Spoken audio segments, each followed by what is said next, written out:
ኢሰመጉ በሀገራዊ ምክክር ጉባኤው ላይ የአንድ ወገንን ሀሳብ ለማሰማትና የበላይነት ለማስረጽ የሚመስሉ የተደራጁ አካሄዶችን እንደታዘበ ገልጿል። በሀገራዊ ምክክር ጉባኤው ላይ የአንድ ወገን ሀሳብ ብቻ እንዲሰማ የበላይነትን ለማስረጽ እንዲሁም የተደራጁ የሚመስሉ አካሄዶችን በተመካካሪዎች ዘንድ እንደነበሩ የኢትዮጵያ ሰብአዊ መብቶች ጉባኤ ኢሰመጉ መታዘቡን ገልጿል።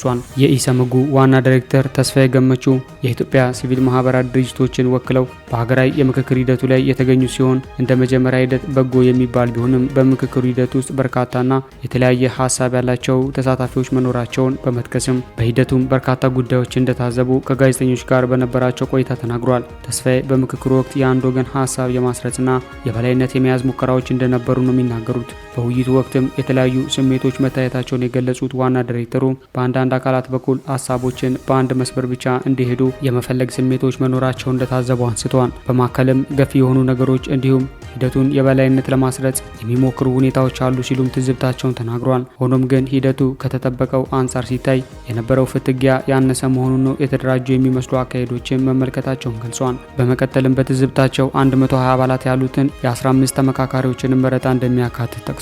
በአጠናቃሪ ኮሚቴዎች ወይም በአመራረጥ ሂደት ላይ ክፍተቶች መኖራቸውን የጠቆሙት ተስፋዬ ቢያንስ ከእያንዳንዱ ቡድን ሰዎች ቡድንን ይወክላሉ የሚባሉ ሰዎችን ቢመርጡ የተሻለ እንደነበር ገልጿል። ነገር ግን አሰራሩ ክልልን እንዲወክሉ ተደርጎ በመዋቀሩ በክልል ደረጃ የሚመጡ ሰዎች ተመሳሳይነት ርዕዮተ ዓለም ያላቸው ሊሆኑ ስለሚችሉ ትንሽ ተገቢነት ነበረው ወይ የሚል ጥያቄንም የምናነሳባቸው ሁኔታዎች አሉ ብለዋል። ተስፋዬ ምክክሩ እንደ አጠቃላይ እንደ መጀመሪያ ልምድ ደህና ነው ማለት ይቻላል ያሉ ሲሆን ያን ያህል በጣም የሚያሳስብ ነገር ያለው ነው ማለት አልችልም ብለዋል። በተጨማሪም ያ ማለት ግን አንዳንድ ነገሮች ላይ ምንም ነገር የለም ማለት አይደለም ብለዋል። በሆኑ ደግሞ ጉዳዮች ላይ የተለዩ ምልከታዎች ደግሞ ሊኖሩ ይችላሉና እነዛን መጨረሻ ላይ የታዘብናቸውን ትዝብቶች ማቅረቡ የተሻለ ይሆናል ባይ ናቸው። የውሳኔ አሰጣጥን በተመለከተ ምልከታቸውን ያጋሩ ተስፋዬ የምክክሩ መመሪያ በጋራ ስምምነት ወይም በድምጽ ቆጠራ እንደሚወሰን እንደሚገለጽም ገልጸዋል።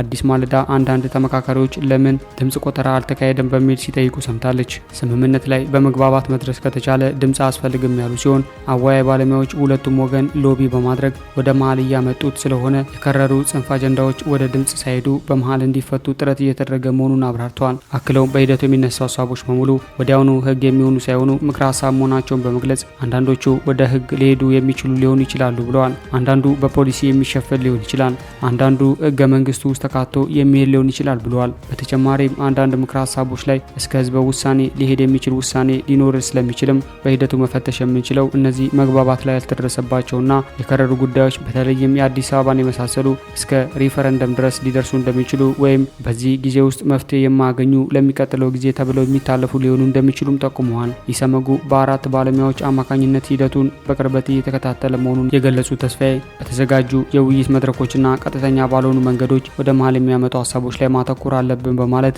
ሰዎችን ለማሳመን ጥረት ሲያደርጉ መቆየታቸውን ነው የሚናገሩት። ሙሉ የታዘቧቸውን ዝርዝር ትዝብቶችና ሪፖርት ግን ሂደቱ ሙሉ ለሙሉ ተጠናቆ ሲያልቅ ይፋ እንደሚያደርጉ አስታውቋል። ይህ በእንዲህ እንዳለ ታዲያ የሀገራዊ ምክክር ጉባኤ ነገ ረቡዕ የመጨረሻ ሰነድ እንደሚያጸድቅም አስታውቋል። የሀገራዊ ምክክር ኮሚሽን በሁሉም አጀንዳዎች ላይ በቀረቡት ምክረ ሀሳቦች ላይ ግብዓት መሰብሰቡን በመግለጽ ረቡዕ ዕለትም 4000 ጉባኤተኞች በተገኙበት የመጨረሻ ሰነድ አጸድቃለሁ ሲል አስታውቋል። ኮሚሽኑ ጉባኤውን ከጀመረ ከአንድ ወር በላይ አስቆጥሯል። ከባለፈው ሳምንት ጀምሮ ከእያንዳንዱ 8 የስራ ቡድኖች 120 አባላትን በያዘው ቡድን ማለትም ከእያንዳንዱ አጀንዳ 15 ተመካካሪዎች የተዋቀረው የስራ ቡድኖች የተነሱ የአጀንዳ ምክረ ሀሳቦችን የማጣጣም ስራ መሰራቱን አስታውቋል።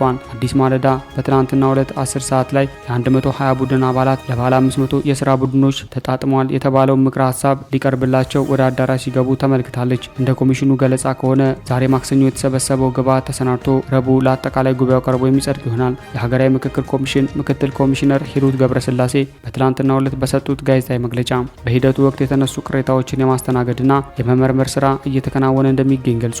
ምክትል ኮሚሽነሯ እንደተናገሩት በዚህ ሂደታችን ላይ አንዳንድ ቅሬታዎች የተነሱባቸው ወቅቶች አሉ።